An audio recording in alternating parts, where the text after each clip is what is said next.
Welcome to the Scoop World Order. We have some huge news in the quarterback recruiting developments. It's a Thursday, best day of the week. Bill Green has been chatting away all day. We're almost to camp season. Bill Green is going to be live on the beat at camp season, getting us all the goods. Super excited about that from the Woody Hayes, getting all the breaking stuff. But yeah, we're going to talk about some seismic activity in the quarterback room. Looks like we're going to get our first 2025 commitment at quarterback.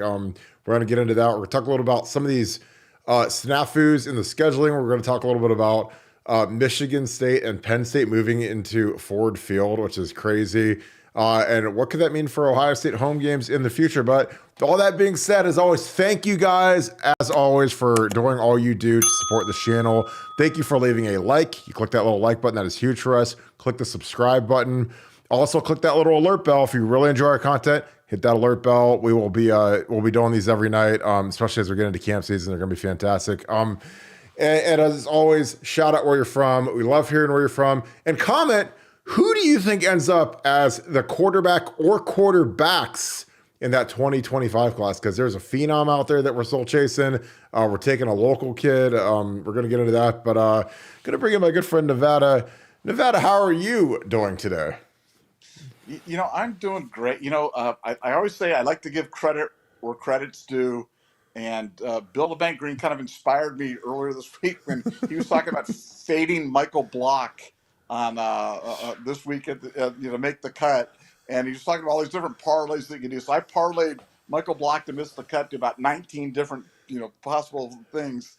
And he did his part by shooting, 7 over today, or he's like in last place after the first round. So I want to shout out the bank for giving the fade Michael Block advice on the tournament. That's going to be very profitable.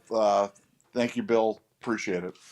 I mean, he came out and said that if he could just hit the ball as far as Rory, that he'd be the best golfer in the world or something crazy. And like the feel-good story turned into the backlash story of the century. It's like if I said, if I was as big as Shaquille O'Neal, I'd be a Hall of Fame NBA center. But like, it's just not that easy, I mean, you gotta have the talent. It's just, again, we live in the age of outrage, and we love to build people up, and then we love to tear them down. So they're waiting for him to say. And that was literally a kind of an old take off of Lee Trevino talked about how if he could hit the ball as far as Jack Nicklaus, and he was hitting where Jack Nicklaus was hitting in from, he'd be hitting 9 irons instead of 5 irons, and he'd never lose a tournament. And so I'm sure it was kind of inspired by that. It was really a tribute to Rory about his length.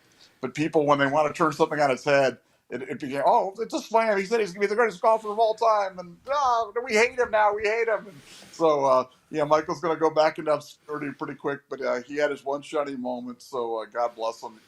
He was great. It was great television. But I think the dream's dead. I think you're right. Well, we're going to get right into the humongous news that is going on. Tavian St. Clair was offered kind of out of the blue by Ohio State yesterday. I was shocked, frankly. A 3-star kid from Bellefontaine, and it is, West Virginia was the future cast, and then Corey Dennis and Ryan Day decided to pull the trigger on the kid. It's a committable offer. I found that out yesterday. So, and then our boy Fong, the Fong bomb, drops the Fong equal sign or crystal ball or whatever. Nevada, were you surprised? I mean, he's a big kid, 6'4", 210. We're going to dig into his film a little bit, but, this is before camp season's even kicked off. And, I know that there's guys that they really want out there that are superstars. I know that this kid is a local kid. I don't know what this means for Ryan Montgomery. Obviously, Underwood up in Michigan is the guy who's the superstar, the Caleb Williams type guy. But were you surprised by this yesterday out of the blue? Well, first of all, we need a proper pronunciation. I need a thing. Is it Bellefontaine or Bellefontaine? How do you pronounce that? I need somebody phonetically to spell it out in the chat so we can get the thing right in terms of where he's from. But I'm going to go with Bellefontaine for right now. But no, I was surprised. But I think this is kind of a continuation of a strategy by Ohio State. Ohio State is making a concerted effort to offer Ohio kids earlier in the process. I think it's really, to me, it's a strategy of they're trying to lock up that 85% of the class that they know that they can get, locked in an ink. They don't have to worry about decommits. They don't have to worry about overpaying on NIL deals. They don't have to worry about stressing to the end. And then they can really, concentrate those efforts on those last 4 or 5 big fish, see if they can reel them into the boat and kind of finish off the camp that way. So that's how I'm reading this offer, but it was a little bit of head scratcher. It did come a little bit out of the blue, but I don't have to remind you about all the great players that have kind of come out of the blue, and certainly at the quarterback position, you never know who's going to turn out to be the the superstar. The Troy Smith story is a familiar one to everybody. The last kid offered the week of signing day, returning kicks as a freshman, and then leaves as one of the best, if not the best, quarterbacks to ever play the position at Ohio State. So who knows? Maybe this kid's going to turn out to be great, but it was certainly a head scratcher. Yeah, I mean, I think it just means Ryan Montgomery isn't interested in being in a 2-quarterback class. This will likely be a 2-quarterback class. I think that, this is a safer kid. That it's Ohio State's probably the dream school. I mean, Ryan Montgomery's had an offer from Ohio State since like October of 2021. So I mean, he's been sitting on it, and he's visited, I think, every college in the entire world at this point. So they spend a lot of money on gas and plane tickets to go visit Georgia and Penn State and Bama and Texas and basically everywhere in the universe. So I don't think he's coming. I mean, I think he's going to go to Penn State, follow Drew Aller, kind of sets up nicely. I think, quarterback is just such a different animal because they're really, it's like Highlander. There can only be one, so if you're in a 2-quarterback class and they bring in the phenom and Bryce Underwood from up north, I mean, that's, can you beat that guy out, or can you go somewhere like Penn State where they say where you have a little bit more yank and you can pull the Dylan Raiola card and say, I want to be the only quarterback in this class, and I don't want you to take any good quarterbacks in the class before me. Take a guy who's like a placeholder, and then I'll come in as the phenom and start as a freshman. Like, that's kind of like the gig that goes on, and I don't know. Like I said, I think that, and I've said this before, and this is just me analyzing recruiting and analyzing how early we're going on some of these kids. Because some of these kids, I'm just like, I don't know how you offer these kids without them going to camp. You see them again, and I don't think a lot of them are on the verge of committing. I think a lot of these guys are guys that would earn Ohio State offers potentially, and there's no reason to not have them go compete and earn an offer, because that's what we did with Urban. That's what we did with Tress. Some guys had to come to camp 2-3 times to earn that offer. And now we're just going on guys, and we've got a ton of commitments. And I think that, it really comes down to the fact that if you have a bunch of kids committed that are, 4-star, high 3-star type kids, maybe get a 5-star or 2, when you look at kind of what's at the end of your class, when you've got 5, 6, 7 spots left, you say, okay, well, how much NIL money do we have from 1870 Society and the Foundation and Cohesion, and how much can we scrape together to throw at Brandon Baker, the superstar tackle who's out of Mater Dei, California, or how much can we throw at some of these superstar type kids that command a lot of money? Because I mean, if you're the number one tackle in the country, it's probably over $1 million. Like Samson Okunlola and some of these guys, they got some really big money last year to go to Miami, and that's just kind of what it is. So I mean, I think that if you look at the 4 offensive linemen that are committed now, nice players, but I don't think that they commanded any type of NIL money. I think they're just happy to get their Ohio State scholarship. They might get like a token, 5-10 grand, whatever, but they're not getting the 6-7 figure deals that the guys that are the top end 5-stars are. But that's just what I pontificate, just because I study this. And I mean, we've gone earlier on kids than we ever have in the history of Ohio State. Kids that, should be camp kids that should get an extra evaluation from coming to camp a couple times. And there's nothing wrong with it. I mean, the landscape has changed, so the strategies have to change. Like, it's different now with NIL. It's never been harder. It's never, to pull tackles. I mean, I get a text from inside the Woody Hayes that says, we need money for tackles. And I'm like, okay, well, that's what the game is now. Like, I mean, and that's, and they used to do that, back in the day. You say a kid get bought or whatever by Bama or Georgia or LSU or Texas, but now they literally do. So that's the way the game is. Am I on point with this, Nevada? Do you think that I'm a little off? I mean, what are your thoughts on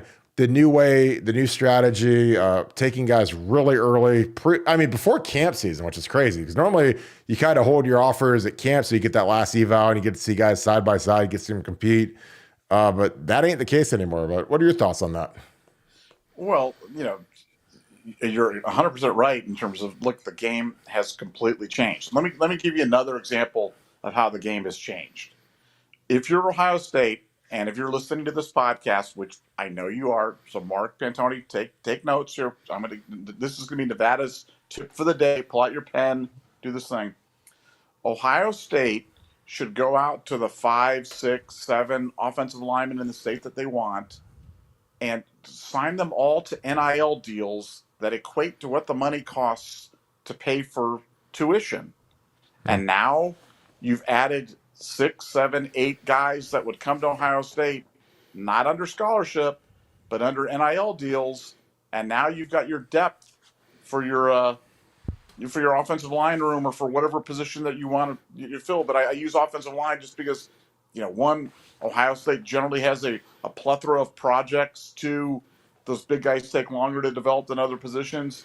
And 3, this is the way you can sign a bunch of them, bring them on in, and skirt the scholarship numbers, skirt the requirements on that, and really position yourself for success in the future, so that you don't miss on anybody coming out of the state of Ohio. That's my thought for the day. That one was free. The next one I'm going to charge you for, but that was a freebie on Nevada. Yeah, and I've got a Tavion St. Clair highlights rolling in the background right now from his tape from last year. Again, he's still young. He's got a lot of he's a big kid. But no, I agree. I think that go to 95 scholarships, get 10 free ones from 1870 and the foundation, have them cover the tuition. I mean, tuition's expensive, but it's a new way to expand your roster. Basically, it gives you a bunch of mulligans. If you're like, when you go to a charity golf event, they say, hey, do you want to buy some mulligans? And everyone's like, yeah. I mean, that's kind of what it's like in recruiting now. You could take 7, 8 offensive linemen, 5 scholarship, 3 walk-ons, but they're not really walk-ons because their tuition and their meals are getting paid for. That's the new wave. I mean, like Lorenzo Salles Jr., not on scholarship to start, but one of the collectives is paying for his tuition. So he basically is on scholarship. So you stretch out that salary cap a little bit, you stretch out those scholarship numbers a little bit.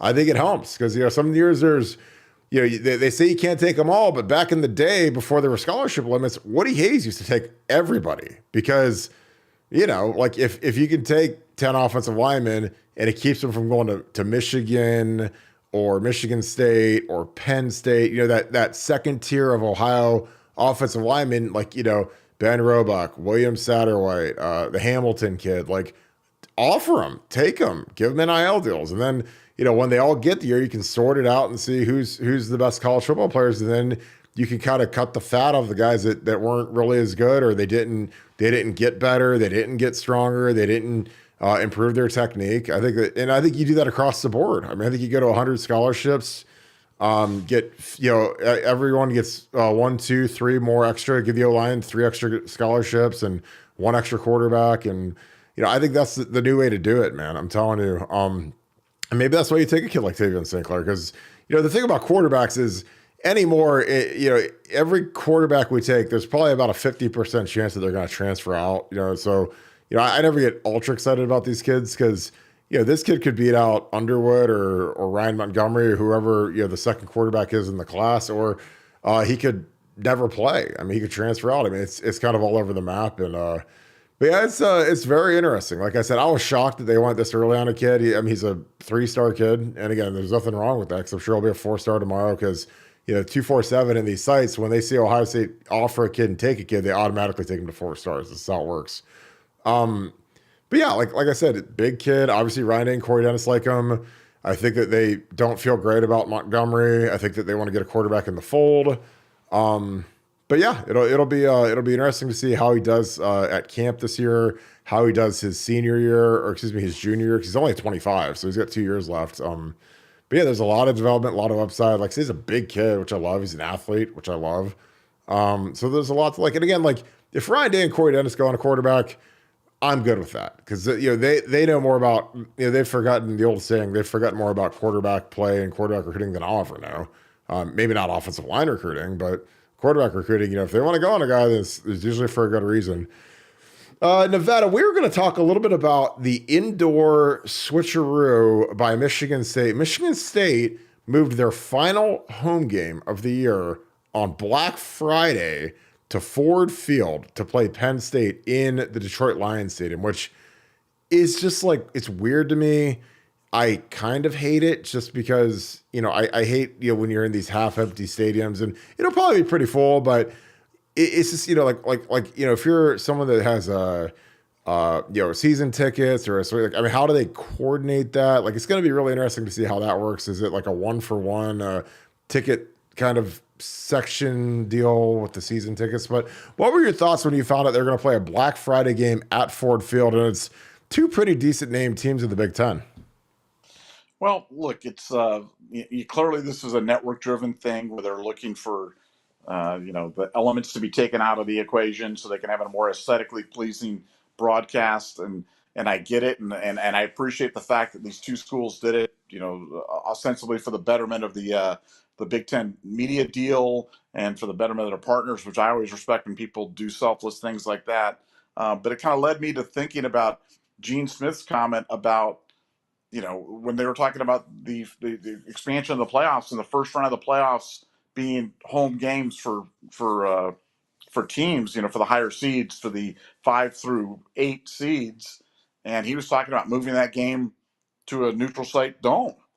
And I remember that statement kind of came and went, and people didn't really dive into that too much. But I was like, wow, I can't believe that one just kind of went in there. I mean, we've been talking for decades about, hey, let's get these SEC teams up here, and if they had played up here in Columbus in December, it'd be a different story. All the bowls are down in New Orleans and Atlanta and Arizona and California. This is our chance. This is our one shining moment to, really get the home field advantage going, and then we'd move it to a dome.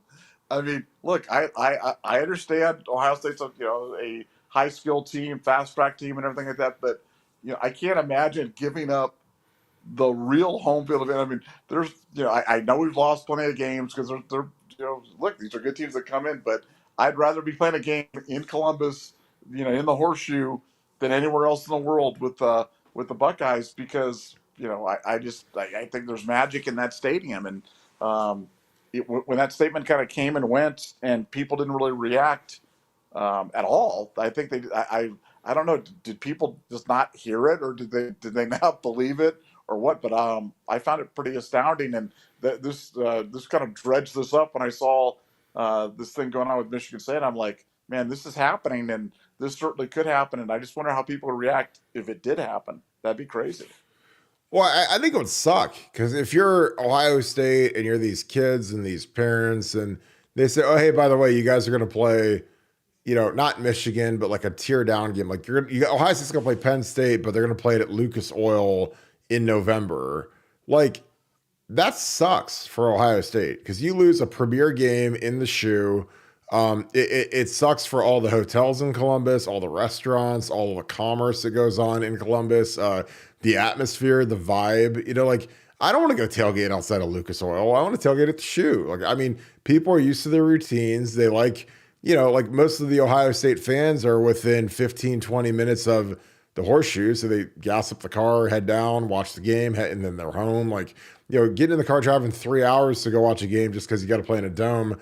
I think it sucks. I really do. And again, I want to see those teams in the elements. I want to see those kids have to go to Michigan. Like, I want to go see LSU have to go play at the Big House or go at Ohio Stadium, because you just don't get those games very often. You don't get those SEC schools to come up north, and when they have to, don't make it easy on them. Don't let them play in a dome, because a dome is a dome is a dome. But you got to go out and play in that snow, that nasty weather. Like, some of those kids hate that stuff. They don't even want to come out of the locker room. But I like it. I always love the snow. I love the cold. Again, I played in, like I said, that 07 Ohio State Michigan game was as cold of a game as ever was, because it was literally freezing rain the entire game. It was soaked to the bone, icy cold, and it was great because we won. We ran the ball, couldn't throw it, but I don't, if your team is, oh, we're so soft that all we do is throw the ball, and we won't be able to throw the ball because it's a little rainy, a little windy, like, just get tougher and stop being so soft. I mean, that's what it comes up to. That's football. And you could play a national championship game in Miami in the Orange Bowl, and it could be a hurricane rain, like it was in the Peyton Manning Chicago Bears Super Bowl, where it was pouring rain and terrible out, and they had to slog through a game, and the Colts won by a miracle of God, and Peyton Manning really didn't do anything because it was so bad. But you got to be ready for whatever in football, man. But I think that it's here. I mean, we're going to start losing games at the Horseshoe. I'm sure that we'll try to get 8 home games now if we're going to give one up, so we have 7 in the shoe and 1 at wherever.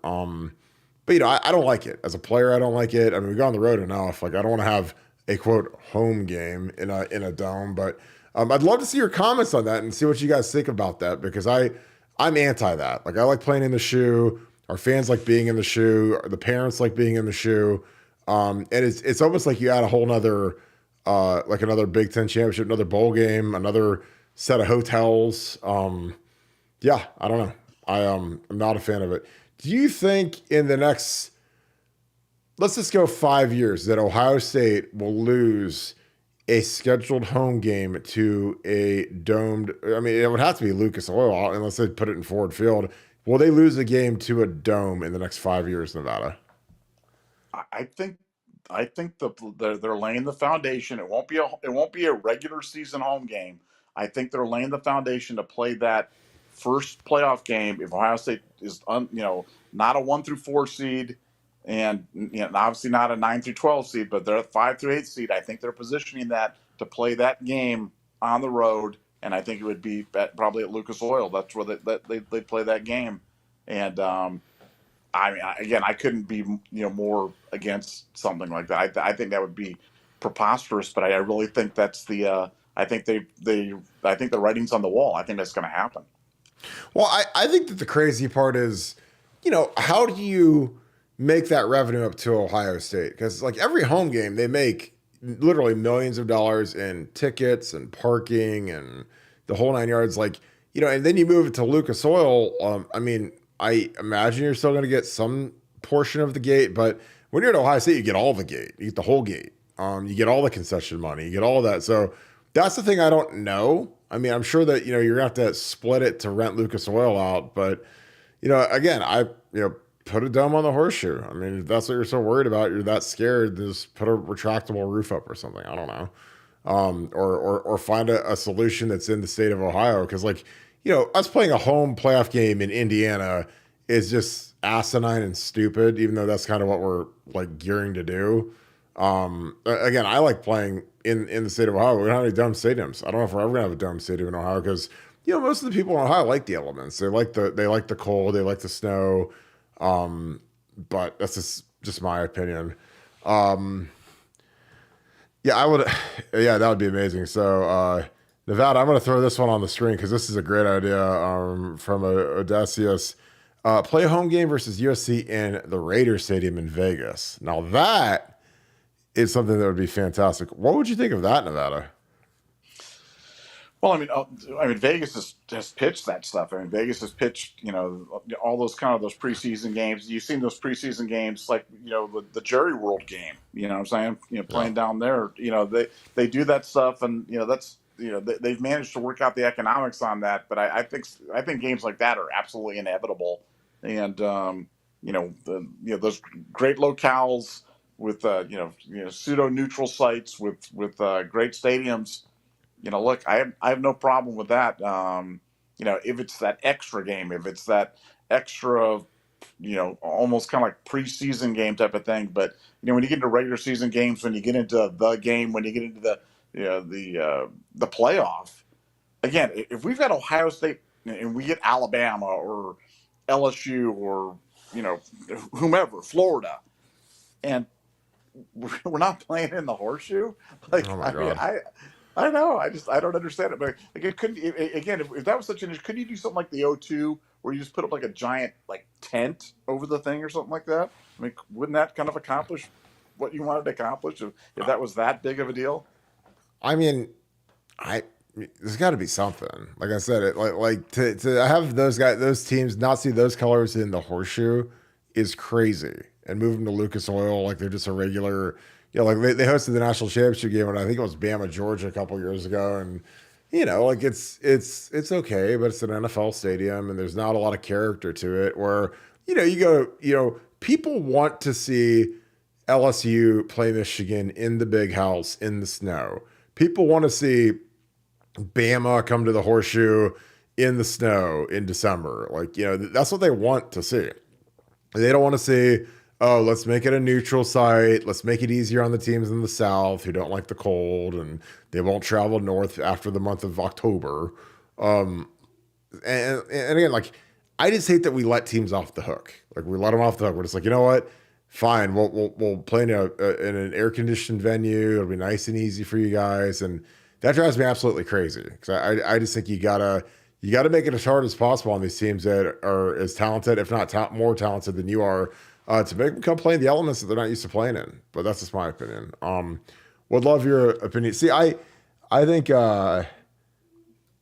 Yeah, exactly. Like, you sat through Dave Rice. This is a great one. He sat through the sleeting game against Michigan in '02. It was one of the best days of my life. And again, like, when you've sat through those cold games and, we got to run the ball and we got to be physical, like, it's fun to get those wins. I'm telling you, like I said, that the 07 Michigan game, it rained, it poured, and it had a lot of character. And it was really memorable because it was so miserably cold. And it would have been the same as if it was in a dome. There's no difficulty in a dome. It's just kind of blah. And it's not on campus. It's not a historical building that people are excited to see, like the Big House. Like, when Ohio State goes up to the Big House, that is like a spectacle. Like, it's fun to win up there when you're Ohio State. Like, if they move the Ohio State Michigan game to like the Lucas Oil Stadium, like, it doesn't have the same character and the same feel as being Ohio State and riding the buses up and beating Michigan in the Big House. Like, it's a whole different ball of wax. And I know that like Penn State and Michigan State isn't any type of rivalry, but you like one of those games at your home stadium because you don't have any sentimental value when you play at a neutral site place. Like, I played at the Tempe Stadium for the Notre Dame game in '05, and like, I don't have any. I mean, that was a huge win in the program's history. Beat Brady Quinn, beat Charlie Weiss. Everybody hated Charlie Weiss because he was fat and obnoxious, and there was like no character to winning in that stadium. Like, I don't even remember what that stadium looks like just because it was so nondescript, and I don't even think it's in existence anymore. Or if it is, it's been refurbished or redone or whatever. But there's just something about winning games in the Horseshoe that's really special.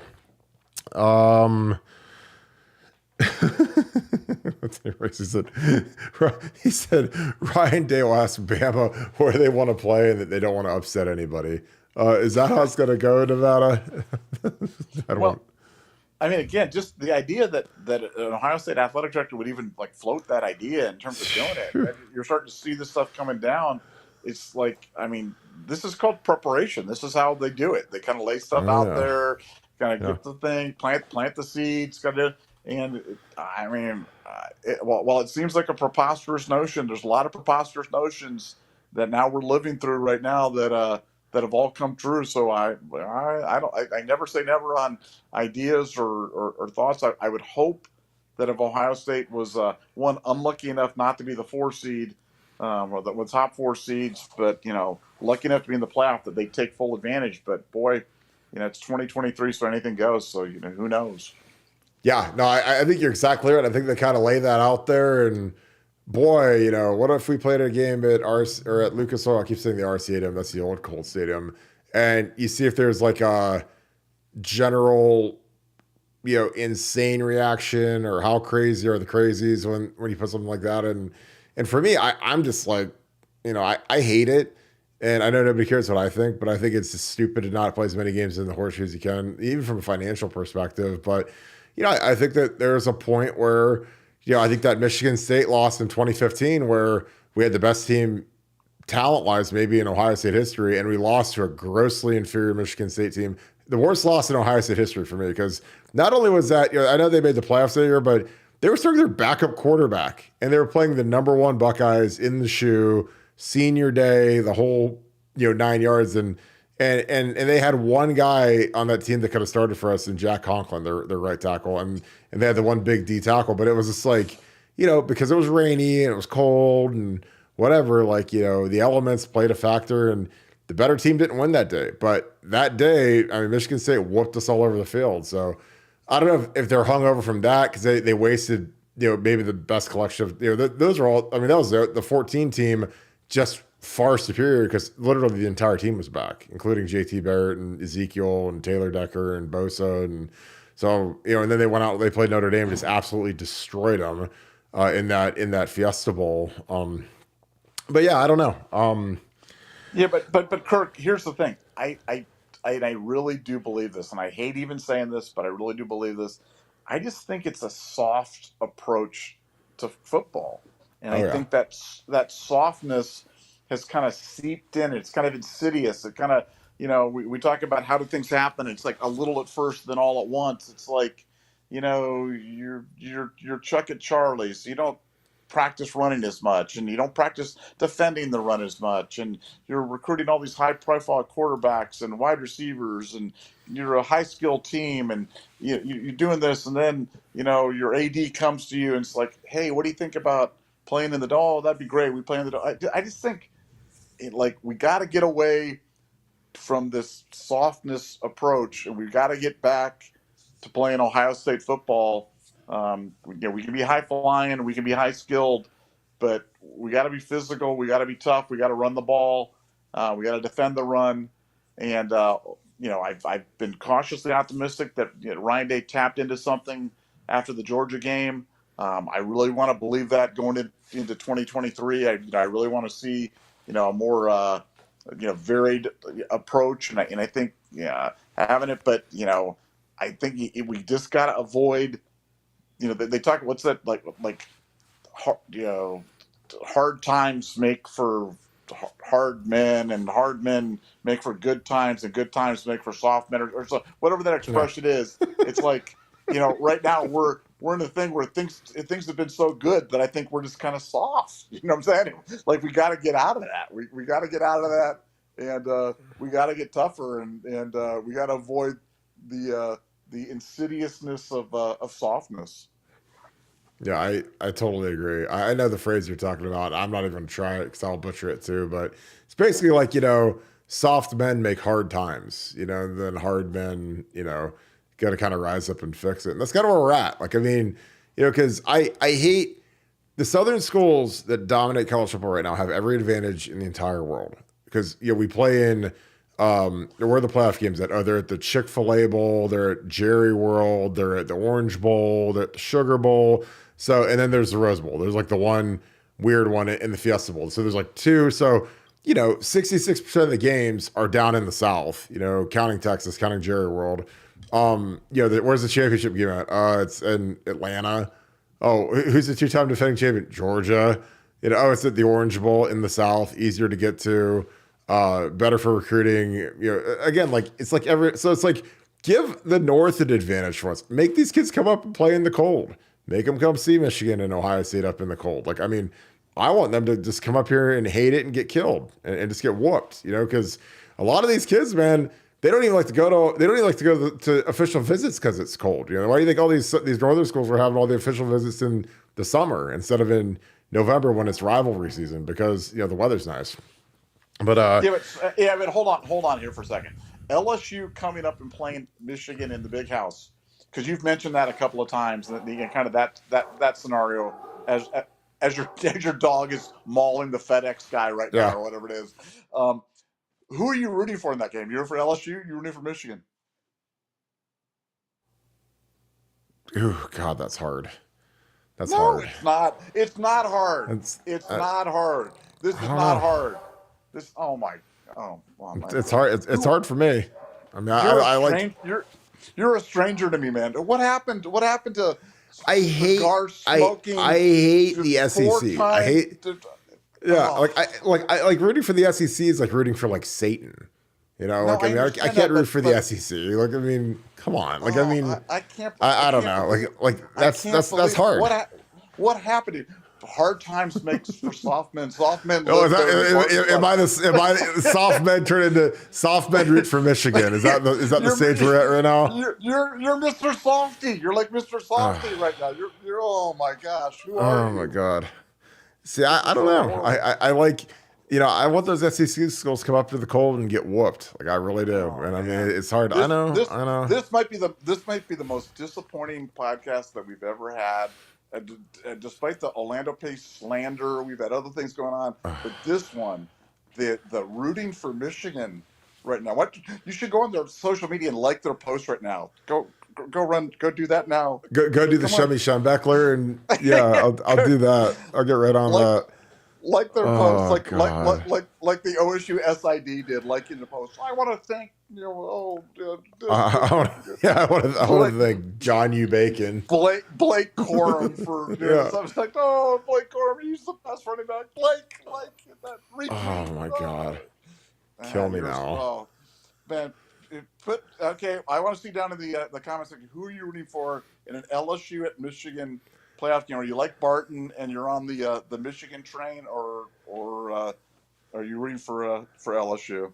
I want to see. I like Gary. I got a German Shepherd. That's what kind of dog I said. Please not small. Yeah, no, he's not small. And he said we can't even beat Michigan in the cold. I was like, yeah, we can't. We got smacked last time we went up there. So, he says Jess Kelly's in here. He says I'm a Michigan fan, and I always cheer for the Big Ten over the SEC. I cheer for Ohio State over Georgia. So I'm not the only one that does it. I mean, I don't care. Like, again, I know everybody hates Michigan. I hate Michigan, but when they're playing LSU or Bama, I don't know. Oh man. So if they'd have played Georgia this year in the national championship game, you'd have been rooting for Michigan to win the national championship. No. You would have wanted to see them. You want to see them happy. I like Georgia. I like Kirby Smart. I like how they do business. I love watching their defense. I love Georgia. I would root for Georgia to win by 70 points over Michigan. Easily. I like Will Muschamp. I think he'd be a great defensive coordinator hire. I don't know where I got that idea. You can't root against Kiffin. If you're playing against Kiffin, you couldn't root against Lane. Lane's one of our all-time favorites. No, I love Lane Kiffin, Yeah, I do. I mean, here's the thing. It's different when it's like the opening round of the tournament and it's Michigan up at LSU versus the national championship. Like, I never want to see Michigan win a national championship. That's different. Like, winning a playoff game, nobody cares. I've won the playing game before. That doesn't mean anything unless you win the big. If you don't win the big ring, like just winning a round of the playoffs, it's like all these. It's like LeBron. LeBron went to the Western Conference Finals and was a disaster versus the Denver Nuggets. So he doesn't get a ring for making the Western Conference Finals. So again, it's my opinion. I'm allowed to have an opinion, and it's like I hate Michigan. I don't want to see them win. And if they play Georgia or Bama, I'd root for Georgia or Bama. I like Nick Saban. I like Kirby Smart. I don't like Brian Kelly. Is what it is. Like, that's just, is what it is. Like, I think Brian Kelly's a douchebag. I think Nick Saban's awesome. I think Kirby Smart's awesome. I think those guys they coach their guys hard. They're like the last of the Mohicans in terms of being tough coaches, because there's a lot of fake tough coaches out there, and then there's some ones that are actually real tough coaches. So, is what it is, and I think that those are two of the last guys that actually hold the line and coach their guys hard. So I can't believe you're calling Brian Kelly fake after that Cajun accent that he invented. Oh my God, he's the worst, man. He's the worst. He's a great. I will say that he's a great football coach. A guy that can go to the playoffs at Notre Dame and go to the national at Notre Dame.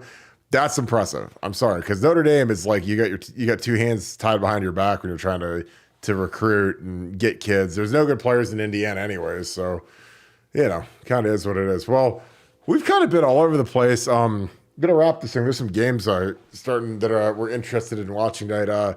Any final thoughts, Nevada, on our little escapade that we just went on about me rooting for Michigan nonstop and the rest of it?